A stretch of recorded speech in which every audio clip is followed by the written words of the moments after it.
성숙한 성도의 삶, 요한복음 21장 21, 22절. 베드로가 예수께 여짜오되 주여 이 사람은 어떻게 되겠습니까? 예수께서 이르시되 내게 무슨 상관이냐, 너는 나를 따르라 하시더라. 우리가 배워야 하는 여러 교훈 중 하나는 다른 사람의 삶에 간섭하지 말아야 하는 것입니다. 그러나 우리는 이 교훈을 완강하게 거절합니다. 섣부른 도움이 위험이 될 수 있다는 것을 깨닫는 데는 오랜 시간이 걸립니다.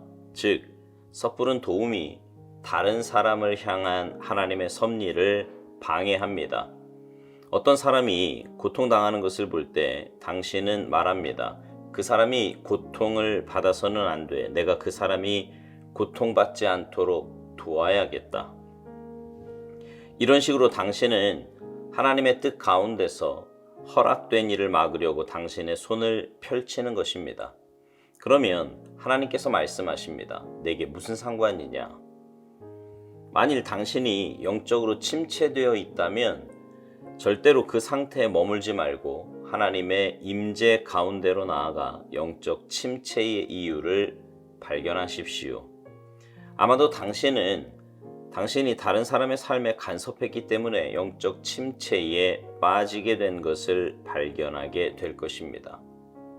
제안을 할 권리가 없으면서도 제안했고, 충고할 권리가 없으면서도 충고했던 것입니다. 당신이 다른 사람에게 충고를 해야 할 때는 하나님께서 성령을 통해 당신을 직접 깨닫게 하실 때입니다. 그때 성령은 당신을 통해 그 사람을 충고하실 것입니다. 따라서 당신이 할 일은 하나님과 바른 관계를 유지하는 것입니다. 그러면 하나님의 분별의 지혜가 당신에게 임해서 당신은 언제나 다른 사람들을 위한 복의 통로가 될 것입니다. 우리는 의식적인 세계의 한계 내에서 살아갑니다. 의식적으로 섬기고 의식적으로 하나님께 헌신합니다. 그러나 이 모든 것은 미성숙한 것이며 아직 실제의 삶이 아닙니다. 성숙한 삶은 무의식적으로 살아가는 어린아이 같은 삶입니다. 우리가 하나님께 온전히 드려지면 그분께 쓰임받고 있다는 의식마저 들지 않습니다. 만일 내가 찢겨진 빵과 부어지는 포도주로 쓰임받고 있다고 의식한다면 아직 도달해야 할 단계가 많이 남아있다는 뜻입니다. 그러나 그 단계에 도달하면 자신에 대한, 그리고 하나님께서 나를 통해 무엇을 하시는지에 대한 모든 의식이 사라집니다. 성도는 의식적으로 성도가 되는 것이 아닙니다. 다만 의식적으로 하나님을 의지할 뿐입니다.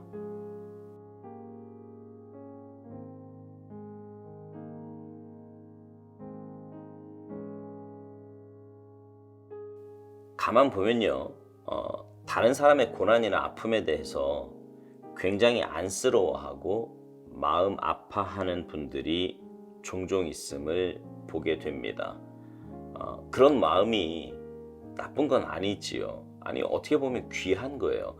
다른 사람을 불쌍히 여기고 공감의식을 갖고 산다는 것은 어떻게 보면 신앙인에게 있어서 굉장히 필요한 덕목 가운데 하나입니다. 문제는 이제 그 마음이 도를 넘어서 하나님 영역까지 침범하려고 한다는 데 문제가 있어요. 무슨 말이냐 하면 사람에게 있는 고난이나 문제 해결은 하나님 영역입니다. 물론 나를 통해서 하나님께서 역사하실 수도 있고요. 내가 하나님의 도구로 쓰임받을 수도 있습니다. 분명히 있어요. 그러나 여러분, 그것도 하나님의 인도하심과 하나님의 뜻이라면 그렇게 할 수밖에 없는 마음과 여건을 하나님께서 주십니다. 그것이 아니라면 그건 나의 인간적이고 정욕적인 생각일 가능성이 훨씬 더 많아요. 그렇게 되면 상대방을 도와주는 것이 아니라 오히려 더 오랜 시간 문제 속에 보내게 만드는 일이 되기도 합니다. 하나님의 뜻과 섭리를 그르치는 일이 되는 거지요.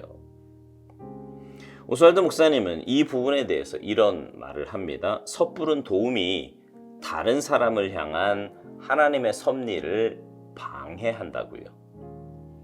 어떤 사람이 고통당하는 것을 보면서 그 사람이 고통받아서는 안 된다고, 내가 그 사람이 고통받지 않도록 도와야겠다고 말하며 행동한다면 그것은 하나님의 뜻 가운데서 허락된 일을 막으려고 당신의 손을 펼치는 꼴이 된다고 말합니다.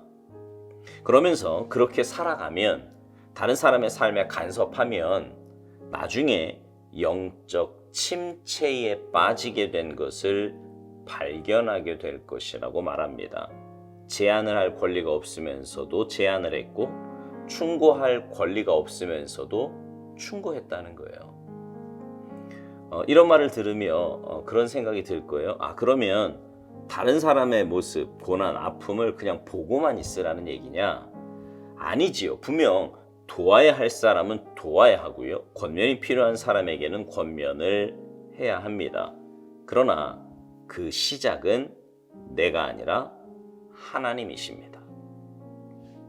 무슨 말이냐 하면 내 인간적인 감정, 내 개인적인 판단, 내 생각이 출발점이 되어서는 안 되는 거고요.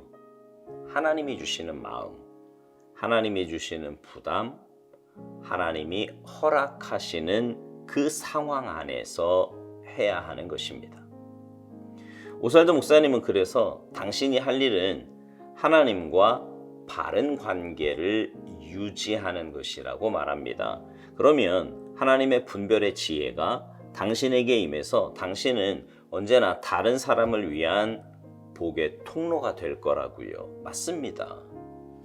하나님과 바른 관계에 있으면 다른 사람과도 올바른 관계를 맺으며 살 수 있습니다. 그러나 하나님의 관계는 소원하면서도요, 사람과의 관계에만 집중하며 살아간다면 우리의 삶은 지극히 인간적이고 정욕적인 모습을 나타나게 될 것입니다.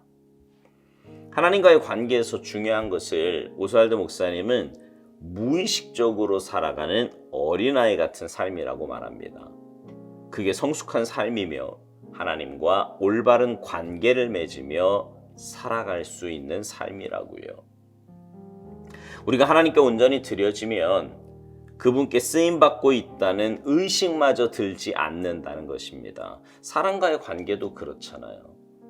의식하는 관계는요, 사실 피곤한 관계예요. 무슨 말이냐 하면 아무리 좋은 사람을 만나도요, 만날 때 주의해야 하고 좋은 말, 좋은 매너를 갖추어야 합니다. 그래야 그 좋은 관계가 지속될 수 있는 거잖아요. 만일 좋은 사람이라고 만날 때마다 그냥 내 감정대로, 내 하고 싶은 대로 마구 한다면 그 사람과의 관계는 그리 오래 가지 못할 겁니다. 그러나 가족은 그렇지 않죠. 물론 가족 간에도 가족이라고 막 하진 않잖아요. 그런 그 가족 간에도 지켜야 할 매너라는 게 분명히 있지만 세상 그 어디에서도 가질 수 없는 편안함, 그 편안함이 가족 안에 있습니다. 의식하지 않고 마음 가는 대로 또 편안한 상태 그대로 살아갈 수 있는 거예요. 하나님과 우리와의 관계도 그렇습니다. 정말 하나님과 깊은 관계에 있다면 우리는 하나님을 이렇게 의식적으로 섬기기보다는 하나님이 내 삶에, 내 삶 전체에 온전히 들어와 계세요. 그래서 하나님과 동행함이 자연스러운 일이고요. 하나님을 위해서 사는 삶이 마땅한 내 삶인 겁니다. 오스왈드 목사님은요, 묵상 마지막에서 이렇게 말을 하며 오늘 묵상을 맺습니다. 성도는 의식적으로 성도가 되는 것이 아니고 다만 의식적으로 하나님을 의지할 뿐이라고요. 맞습니다. 신앙생활에서 의식적으로 해야 될 건 주님 의지하는 것뿐이에요.